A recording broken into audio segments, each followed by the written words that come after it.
What's up guys, hello to Footballtalk here. The 2024 NFL Scouting Combine is in the books, and it's time to talk about who helped or hurt themselves with the way they performed in front of NFL scouts, coaches, and general managers. You have to be cautious about how much stock you put into what we see on the field and what these testing numbers actually mean, because what you really want to see is your thoughts based on the tape just being confirmed by what the players show. Only if they do significantly better or worse than you expected is it a story.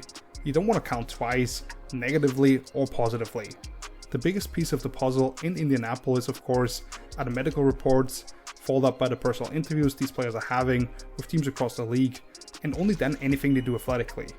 However, since we don't have information on the first two of those things, we'll focus on what we were able to watch and put numbers to. So what I'll do here is run through every single position and give you one name trending up and down each, along with one or two other guys I considered for each category. And please take into account that there's a little subjectivity to this based on the background work I've done prior to the combine, but I did try to project how this affected the actual draft stock for all these guys in terms of where they end up getting selected potentially. I'll actually start on defense here, since that's how the NFL also scheduled the event this year. So without further ado, let's get to the list. First riser here on the interior defensive line is Braden Fisk from Florida State. The former Western Michigan transfer had a great year in the ACC and has been one of the astronomic risers this pre-draft season, on the heels of a tremendous Senior Bowl week where his get-off on the interior, the ability to win with sudden hands and corners rushes efficiently really popped, along with having some great moments in the run game. Fisk continued his ascent among a defensive tackle class without real clarity past the top two names. He led all interior defensive linemen by 0.07 of a second with a 4.78 in the 40, along with posting the top marks in both the vert at 33.5 inches and broad jump at 9.9. Fisk was also explosive in his change of direction on the field, which was backed up by a D-tackle best 4.37 in the short shuttle. You saw that in the full back drill especially, where he just looked different going through compared to the guy before and after him as he looked at the ability to plant and drive forward or backwards. The fluidity at which he strung together those 4 consecutive pass rush moves against the dummies also was outstanding. He had no issues getting low and picking up the towels as he dipped around the hoops in the figure 8 drill. Even when he did slip trying to redirect on the wave drill at one point, he popped straight back up. The only concern with him are his 31-inch arms, but he was consistently able to win that battle in college. I would not be shocked at all if he was the third interior defensive lineman off the board, behind Byron Murphy II from Texas and Dresden Newton from Illinois, and sneaks into the top 50 ultimately. Speaking of Byron Murphy, he would have been my choice here if not for Fisk putting on a show as well. Showed great effort all the way throughout drills, being able to change directions without excess steps, fluidly navigating around the bags, and when he stuck that foot in the ground it was time to go, he flew out of there right away. There was also plenty of pop in those hands to smack the dummies against the turf, and he looked smooth running the figure 8, after already posting the third best 40 and second best vert among the interior guys. Mekhi Wingo of LSU really solid all around day, changing directions well and tightly working around the bags, after already running a 4.85 in the 40, which was only topped by Fisk among the interior line. Only came in at 284 pounds, but did better across the board than the guy who landed right next to him with the Tigers and is considered the freak among the two in Mason Smith. And then Ruka Rororo from Clemson finished with a relative athletic score or RAS of 9.88 with the second best broad jump, third best vert and fourth best 40 for the position, and then looked really good on the field, being able to get low and burst out of there. Another guy with more of that compact build but a lot of power and twitch inside it. Unfortunately we do have to get to the falls here as well. The Wayne Carter of Duke had some real issues falling directions as the first guy of the group, and he did have the slowest 3-cone drill among defensive linemen who participated, but I won't be too harsh on him since otherwise he looked fine and ran pretty well. But Justin McBoyk from Alabama looked sloppy in his transitions and was guessing for directions during the wave drill after a disappointing 5.18 in the 40 as a tweener just below 300 pounds, and then I don't think he partook in any other drills. Yet McKinley Jackson from Texas A&M is who I need to talk about a little bit here, and I don't enjoy this at all because I really liked him on tape and the way he was driving people backwards into the quarterback's lap all Senior Bowl week long. However, he didn't run very well, with his 5.26 being just 100th of a second better than 366-pound monster Rondre Sweat from Texas. He was also dead last with his 23-inch vertical hop, I'm gonna call it, and then came a clunky on-field workout, way too tall and choppy with his steps going around the bags. His execution of pass rush moves was imprecise, and he didn't get low enough for them either. Jackson showcased some lacking flexibility to take those tight turns around the hoops on the figure eights or hoop drill. And because he didn't play low, trying to follow directions from the coaches without exit steps was an issue. This is a 326-pound battler in the trenches, whose athletic shortcomings won't get exposed heading into the pros if he can continue to play with extension in the run game and work the depth of the pocket. But unlike the guys mentioned on the positive side, he didn't take advantage of the chance to establish himself in that second tier behind Murphy and Johnny Newton. Rather, he may slip to day 3 ultimately, as other guys are moving up the board simultaneously. Our second position group here, the edge defenders. As far as the risers go, a couple of names I need to bring up here. Job Robinson of Penn State was to be expected, as the only D lineman to run sub 4.5 in the 40, since Alabama's Dallas Turner was grouped with the linebackers, along with being tied for the top mark with a 10-8 broad jump. Going to be a bit of a divisive name because of all the athletic tools being there, and you really like his toughness, but the production just didn't match up. I also thought Mo Camara from Colorado State really helped himself, ran the second fastest 40 among defensive linemen at 4.57. The dude has a ton of pop in his hands, clubbing the bags, and while he's a bit undersized, he was dominant last season as the Mountain West Defensive Player of the Year, before putting together a really solid Shrine Bowl week. And Dallas Turner from Alabama, of course, backed up his explosiveness, as he led all front 7 defenders with a 40.5-inch vertical jump, along with the second best mark on the 40, and he looked really good, more like an off-ball linebacker during the positional workouts. However, he was already looked at as the pretty clear edge 1, so instead I want to talk a little bit about Laiatu Latu from UCLA. For somebody whose 2 main question marks were the medical history and the high-end athletic traits, there weren't any damning reports coming out, and Latu performed really well across all events, finishing 7th with a 4.64 40 and tied for 6th with a 10-yard split. Looked really smooth going for the change of direction drills, taking instruction from the coaches. His agility to step over and around the back was impressive, and then he was just efficient with turning the corner tightly, whether it was swiping away the dummies or actually putting moves on them as if it was second nature to him, which it is when you analyze the tape. Obviously we don't have insight on the medical side of things, and it's tough to judge how much he could actually move up the board without that information presented to us. But this is very similar to what we saw from Jalen Phillips, the star Dolphins edge rusher who was as dominant at his position as anyone in the NFL until tearing his Achilles last season. He started out his collegiate career at UCLA and resumed it at the University of Miami after some time away from the field, just like Latu beginning at Washington, before also putting on the Bruins jersey these last 2 seasons, with both being forced to retire medically due to neck/head injuries. If Latu checks out fine medically, his tape is good enough to be the first defensive player off the board, and he shouldn't get out of the top 15 probably. On the opposite end, nobody that really stuck out in a negative capacity on the edge I'd say, but maybe the Darius Robinson hype train cools down a little bit here after he was getting some buzz as a likely first rounder coming out of the Senior Bowl, where I have to make it clear, he wasn't dominant like some other reports would make you believe, but rather flashed those skills as a flexible and powerful guy with inside-out versatility after transitioning from defensive tackle last season.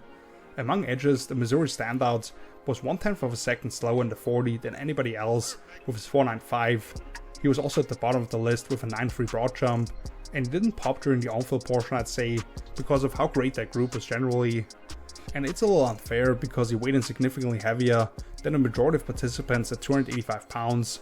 So this doesn't really affect the way I see him, particularly since I already looked at him as a fringe top 50 name prior to the Senior Bowl, but maybe he does go early second round or late on Thursday night, instead of continuing to rise if he had at least been average among the edge group, with his profile as strong as at defensive end. Not sure if some teams now look at his rugged style of play, and because he doesn't have the speed to consistently win the corner, projecting what he could be back inside. Also, Braylon Trice from Washington ran a solid 4.72 in the 40, but considering he was listed at 272 pounds on the roster for Washington and only came in at 245, that was odd, while he had to stop his workout early with some kind of quad injury, trying to work around the bags. Not great as he's trying to make a case as another edge to sneak into the late first round, which has us moving on to the off-ball linebackers, and the big riser here, Peyton Wilson from NC State. We knew that he was going to test well from seeing him fly all over the field on tape, where oftentimes he'd be out of the picture of the end zone or broadcast angle, and then seemingly out of nowhere comes the Tasmanian Devil, running down the wide receiver even. However, to run a 4.43 at 6'4", 235 pounds, fastest among all defenders in the front 7, that's pretty damn insane. You'd think with that long build, Wilson would have issues changing directions, but he actually moved around really well, whether it was shuffling horizontally, pedaling backwards, or driving forwards, with no real delay transitioning between those. Great looking fall back drill, where it goes from a W drill to a step over, and then smackdown on the bags. Didn't wear any gloves, yet caught everything but one ball I can recall, where he took his eyes off for just a moment early. The big deal with him, of course, in similar ways to Latu, is the medical history, considering he suffered 3 season-ending injuries across 5 years with the Wolfpack. But from listening to him speak to the media and people I respect passing along information, it sounds like NFL teams believe those are behind him and there are no lasting effects as it comes to his long-term health. So if that is true and most people don't drop or completely take him off their boards, his tape is as good as any off-ball linebacker in this class, and I'm sure coaches will fall in love with his energy and passion for the game. It'll probably come down to him or Texas A&M's Edgerrin Cooper for linebacker 1 off the board. Another name that the NFL should be very high on is Trevor Wallace from Kentucky. Came in at 6'1", 237 pounds, with 32.5-inch arms, tied for third among all off-ball linebackers, a 37.5-inch vert, and a 10.7 broad jump, both only trailing a depth 1 Ulufosio of Washington on that group, who had an excellent day himself by the way. That gives Wallace a relative athletic score of 9.65, second to only Peyton Wilson, after he made some splash plays already in the Senior Bowl. As far as the fallers go, let me give this a try. Muma Jongmeta from Wisconsin went to school profile for the Phonics, so hopefully that was right. It's unfortunately been a really rough pre-draft season for him up to this point. After running backs were blowing past him and were able to create separation consistently during one-on-one pass coverage drills throughout Triangle Week, he not only reinforced but actually enhanced those athleticism concerns. Only the 2 drills, but his 4.91 in the 40 was 1600th of a second worse than any other linebacker at the event, and his 4.66 in the 20-yard shuttle was worse than any player there that wasn't above 270 pounds. And Muma wasn't even as big as I expected, at 6 foot flat, 229 pounds. I thought he had good thickness and showed physicality as a run defender on tape, but the lateral agility was underwhelming. He doesn't change directions particularly well. And then of course the speed to run with guys in any type of match or man coverage is simply missing to be trusted in isolated situations. I actually liked seeing him get as low moving around during the wave drill as he did, but nothing otherwise that he did during the on-field portion of the workout that made me think a whole lot differently. And you have to question if he can be anything but a rotational early down thumper in the NFL. And those typically aren't valued very highly if teams don't think he'll be a real asset on special teams. I see a path where this guy could go undrafted. Indiana's Aaron Casey presents some similar issues, as we also saw during Triangle Week at times, even if it wasn't as drastic. He was that next guy up in the 40 to Muma at a 4.75, his 30-inch vertical leap ranked dead last for the group, and then his 16 reps on the bench press were also tied for the lowest mark among all front 7 guys. Basically identical size to the guy we just discussed by the way, and will have to rely on his football character to appeal to coaches. Moving on to the secondary now with the cornerback spots, some rises here I want to talk about quickly. Cam Hart from Notre Dame, big corner at just a quarter of an inch short of 6'4 and 202 pounds, ran a 4.5 flat in the 40, just half an inch short of 40 in the vert, and 2 inches short of 11 feet in the broad jump, top 8 in both for the position. And then I thought his transitions and ability to get the hips around during on-field drills looked really smooth for that size, particularly doing the W drill without the need for T-step, before extending those long arms for the ball and not fighting catches. Daquan Hardy from Penn State, a really fun nickel, ran a 4.38, tied for the 5th best time among corners, and tied for the top mark with a 42.5-inch vertical. No pause taking directions, either driving forward or snapping the hips around. I think he brought in every catchable pass, and could be moving up boards after missing an opportunity to show out for scouts during the Shrine Bowl week, where some kind of injury held him to just one practice I believe. Quinion Mitchell of Toledo of course has been a rock star during this process, with a nearly flawless 2 days down in Mobile for the Senior Bowl, and then now at the Combine, a 4.33 in the 40, a cornerback's 20 reps on the bench press to show off his commitment to the weight room, so dynamic planting and driving on stuff like the W drill. But the top name here in terms of helping themselves was Max Melton from Rutgers, one of my favorite day 2 corners. He came in just a quarter of an inch short of 6 feet, at a solid 187 pounds, and his explosiveness numbers were off the charts.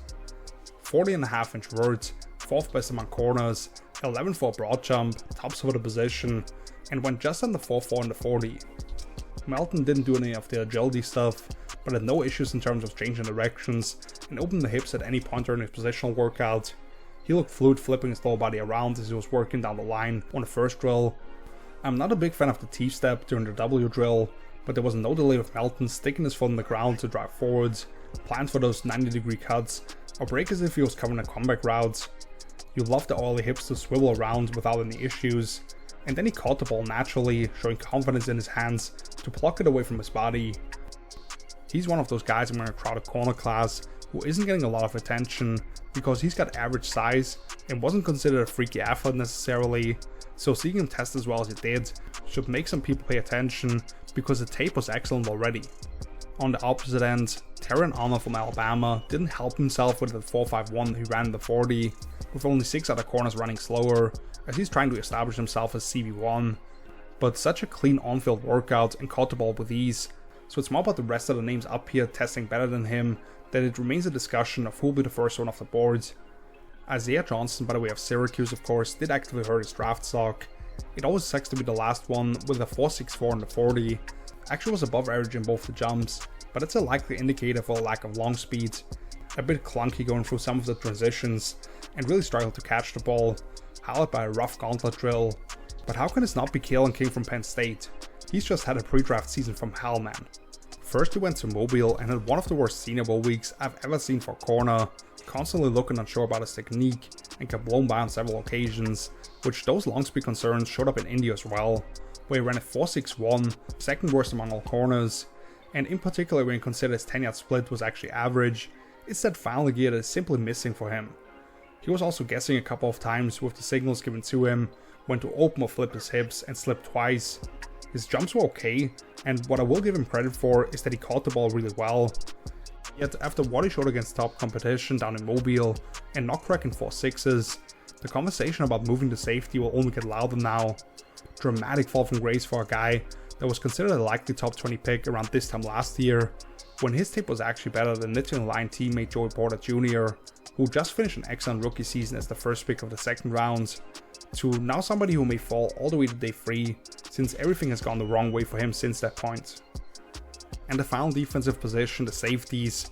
The Texas Tech guys stole the show early on, with Tyler Owens leaping the safety best 41 inches on the vert and an insane 12 feet and 2 inches on the broad jump, exactly who I predicted to put on the top mark for the entire combine, and Adrian Taylor Demerson running position best 4.41 in the 40, before making a couple of outstanding hands catches during the positional drills, where he looked really tight in all of his transitions. Both guys kind of undervalued when I look at consensus boards. I wrote about Rabbit as a riser from Shrine Bowl week already, by the way. I'll link that down below in the video description for you guys. Oregon's Evan Williams is somebody else who I'm quite high on, and he had himself a good day. The 4.6 flat in the 40 was closer to the bottom of the list, but he finished second among all safeties with a 40.5 inch vertical and 4th with his 10.6 broad jump. And then he had the best on-field workout of the entire group, I thought. Super clean in and out of breaks, oily hips, and flexible ankles to flip, turn, locate the football while catching it naturally. But let's talk about Cole Bishop from Utah, one of my favorite players in this draft due to his football IQ and physicality. Then he came in at 6'2", 206 pounds and ran a 4.45, tied for the third best time among safeties, ahead of a few guys who are more so considered rangy center fielders. He was tied for 5th among the group with his 39-inch vertical, and tied for 7th with a 10-4 broad jump. His hips looked loose flipping around, opening and running, before making a beautiful over-the-shoulder grab on his first drill of the workout portion. The ability to sink his hips and change directions on a horizontal plane looked really good as well. And then the only pass he couldn't quite haul in was one that arrived a little early and high, slightly behind him.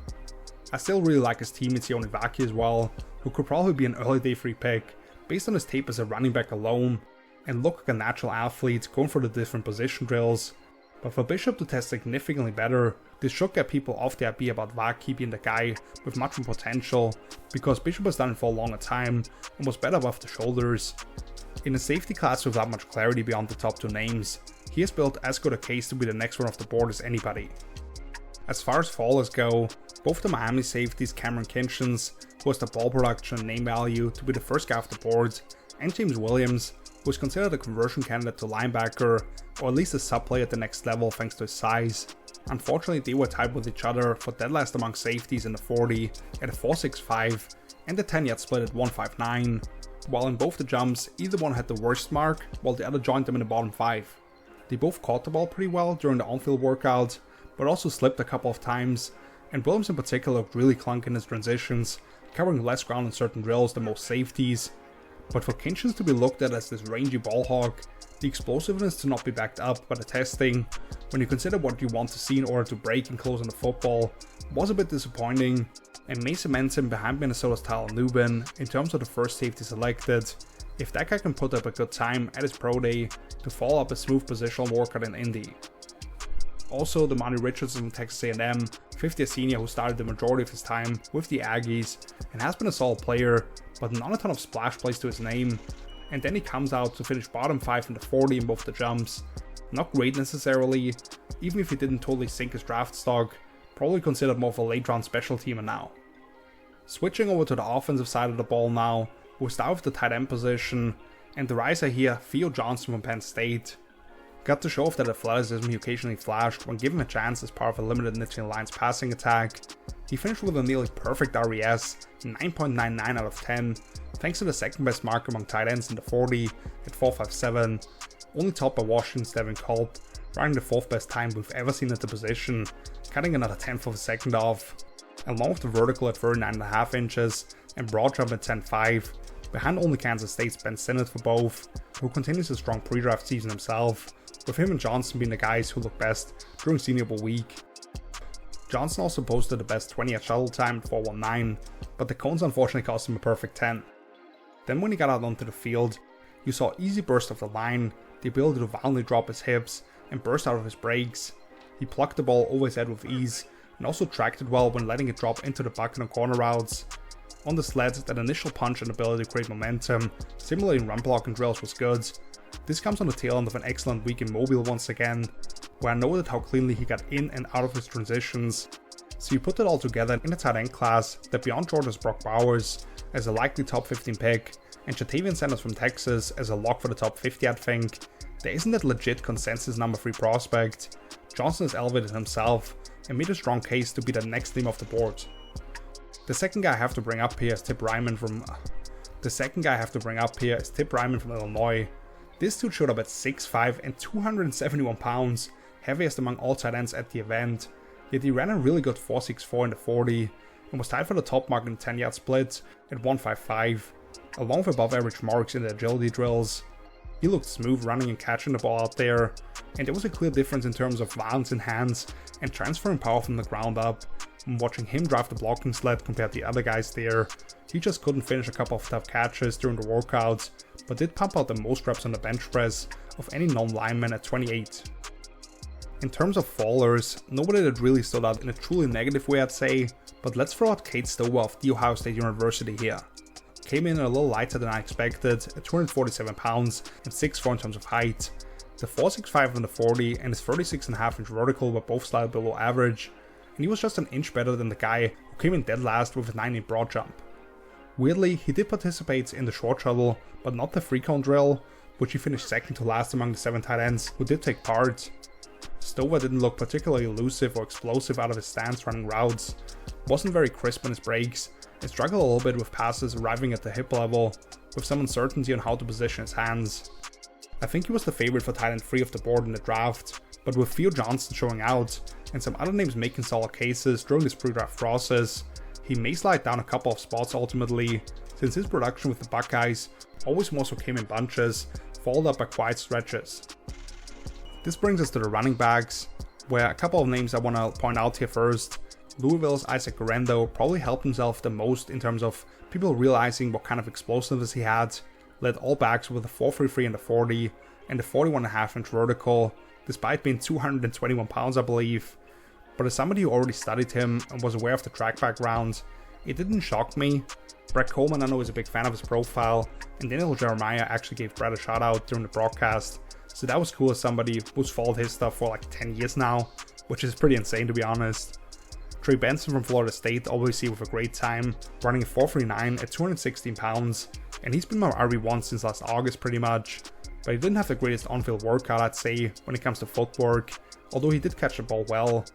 So let's instead show some love to Tyron Tracy of Purdue. Already had an excellent Shrine Bowl week, showcasing an intriguing skill set as a receiving back, being a former wide receiver convert, and somebody who can add juice to an offense as a change of pace option. He then showed up bigger than I expected at 5'11", 209 pounds, ran a 4.49 in the 40, his 40-inch vertical was second among our running backs, and he was just outside the top 5 with his 10 for broad jump. He also posted the fastest free cone and the second fastest short shuttle for the position, giving him an RES of 9.87 overall. Tracy looked really natural stepping over and around the bags, in particular when it came to the always challenging Deuce Daly drill, quickly reacted to the directions and showed an effective jump cut to get to the opposite side of dummies the coaches indicated where to go with.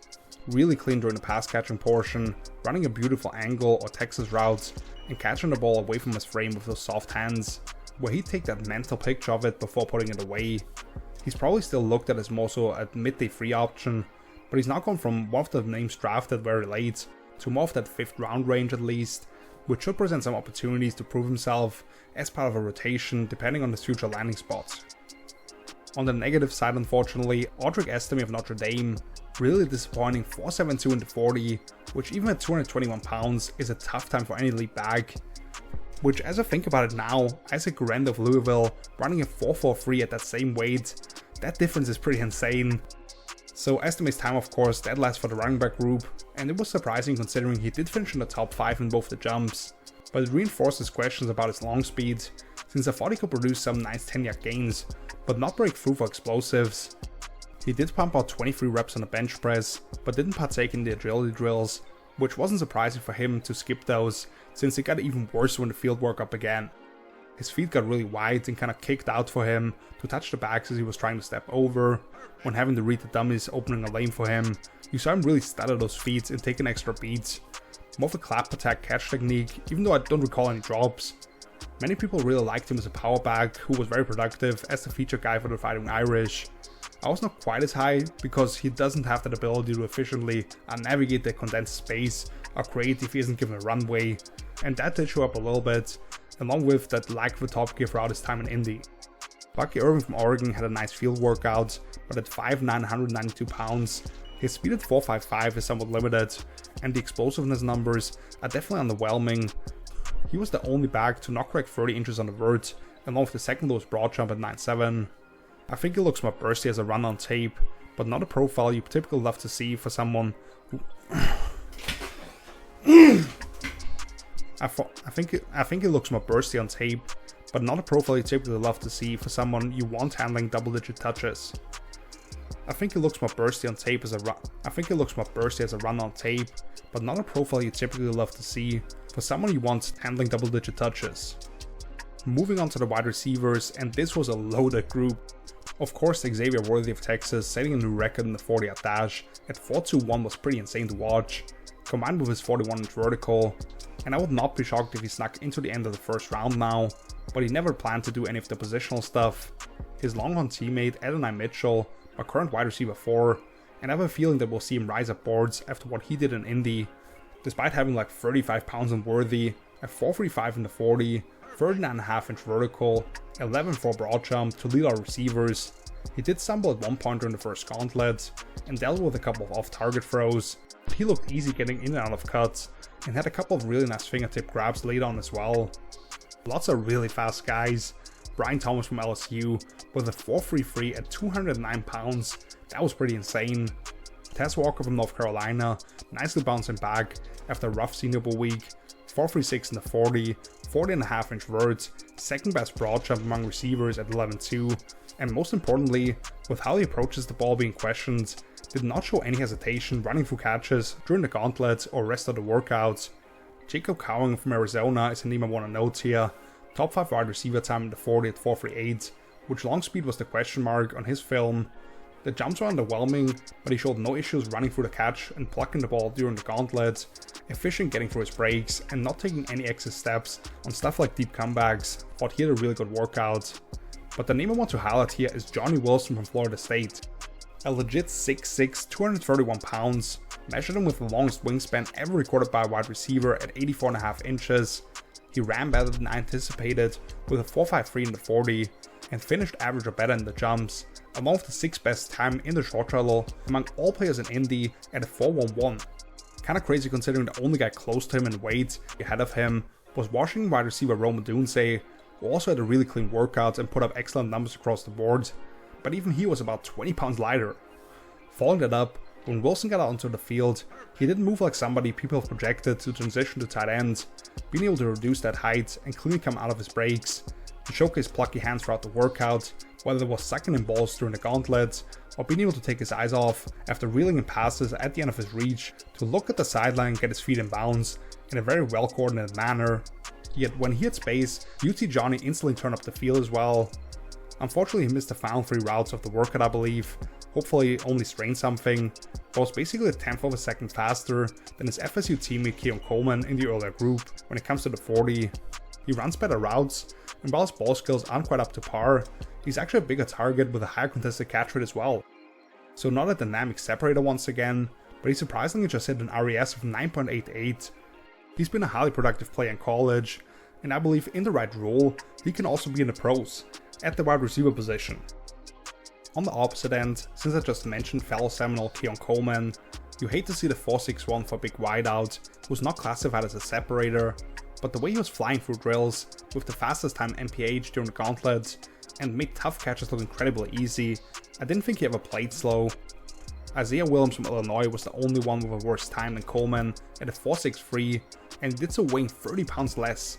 That backs up what I saw during Shrine Bowl week, where he showed some nice wiggle and set defenders up during one-on-ones, but that extra gear was clearly lacking, and defenders were able to catch up to him down the field. The name I landed on though, Troy Franklin from Oregon, is a guy in that fringe first round range, and now without a great combine showing, some names in the tier with him may have passed him.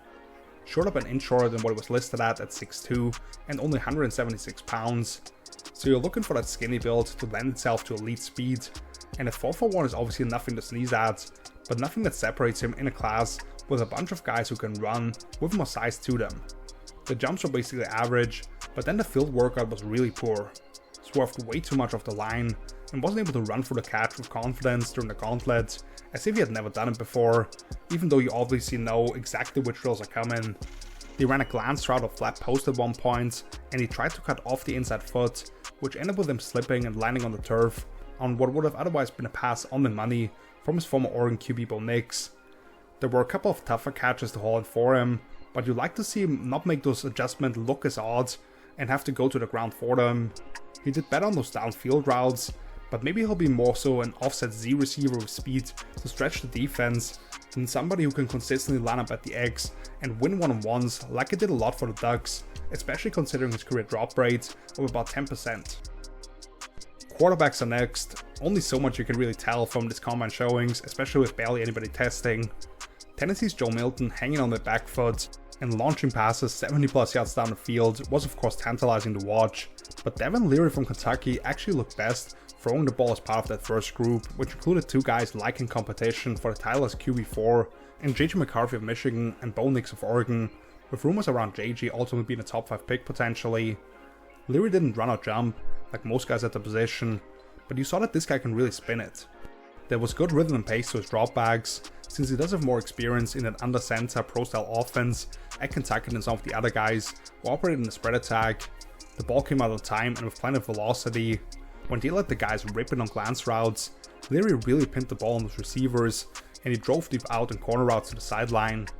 Also showed the ability to put arc on the ball on those go routes, even though it did force a couple of his guys to slow down a little bit. But in fairness to all quarterbacks in Indy, it is tough to judge the speed of all of these receivers you've never worked with. The same is true for that 17-yard comebacks that they followed up with, but Leary actually perfectly placed it at the sideline for all 3 guys he hooked up with, while not slowing them down at all. And then he beautifully dropped the ball into the bucket on that steep post corner route. The thing with him watching his career, and also recently watching Shrine Bowl practices, some of the high-end throws make you perk up, but he oftentimes followed it up with a bad decision. I'll be looking forward to go back to his tape and see how early on day 3 I'd be willing to take a gamble on a guy like this, because the pro arm talent certainly seems to be there. And Michael Penix Jr. from Washington, my lord, if you didn't already know, the guy can sling the rock.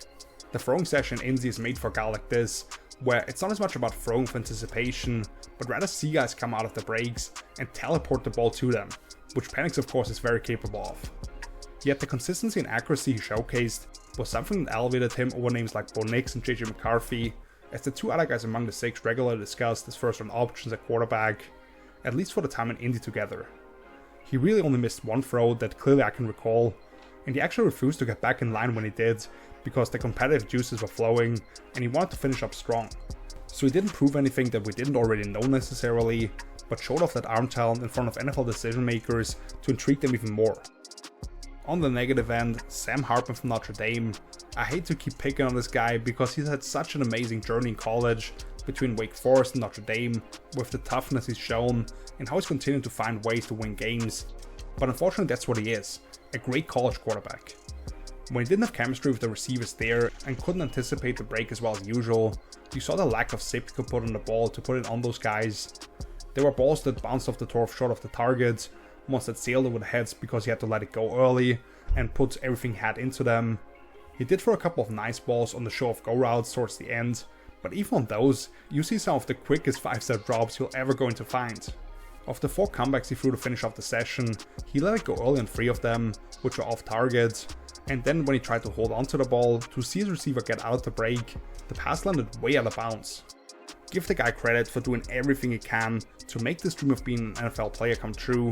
Only quarterback from the first group to run the 40, and actually did both tries back to back, whilst catching his breath a little bit in between, something that I've never seen, along with the jumps, but nothing special athletically, and it showed in the Senior Bowl game, when lanes closed a lot quicker than he thought, trying to escape the pocket a few times.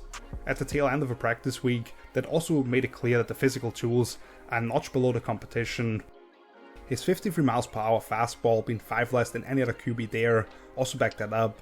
He's probably a great guy to have in the room as a QB3 or practice squad member, but I just don't want to see him get any meaningful snaps for my team. Sorry. Austin Reed from Western Kentucky also did not match up with the rest of the second group in terms of arm power, I thought, to where he saw balls that forced receivers to turn because he couldn't drive it to the sideline, and deep throws dying on him a little bit, to where those targets had to nearly come to a full stop. He's more toolsy than Bailey Zappi was coming out of the Hilltoppers offense a couple of years ago, but he has to hope for that Brock Purdy bump that we saw last year if he wants to go any earlier than the 7th round, I feel like. Let's get to the big guys now, starting with the offensive tackle position.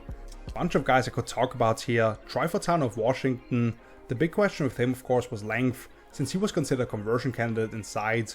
It may still be for many people because you like the ability to play low at 6'4", but with 34.5-inch arms, he's above average for the tackle spot actually, along with great mark across the board. 5'01", the 40, 32.5-inch vert, and the 9'5 broad jump. Tremendous mobility at the hips, easy lateral mover, and well-coordinated feet, whether it was during the wave or mirror drill, looked excellent all around, and could go as high as top 20. And the guy on the other end of the line for the Huskies in Roger Rosengarten actually led all offensive linemen with a 4.92 in the 40.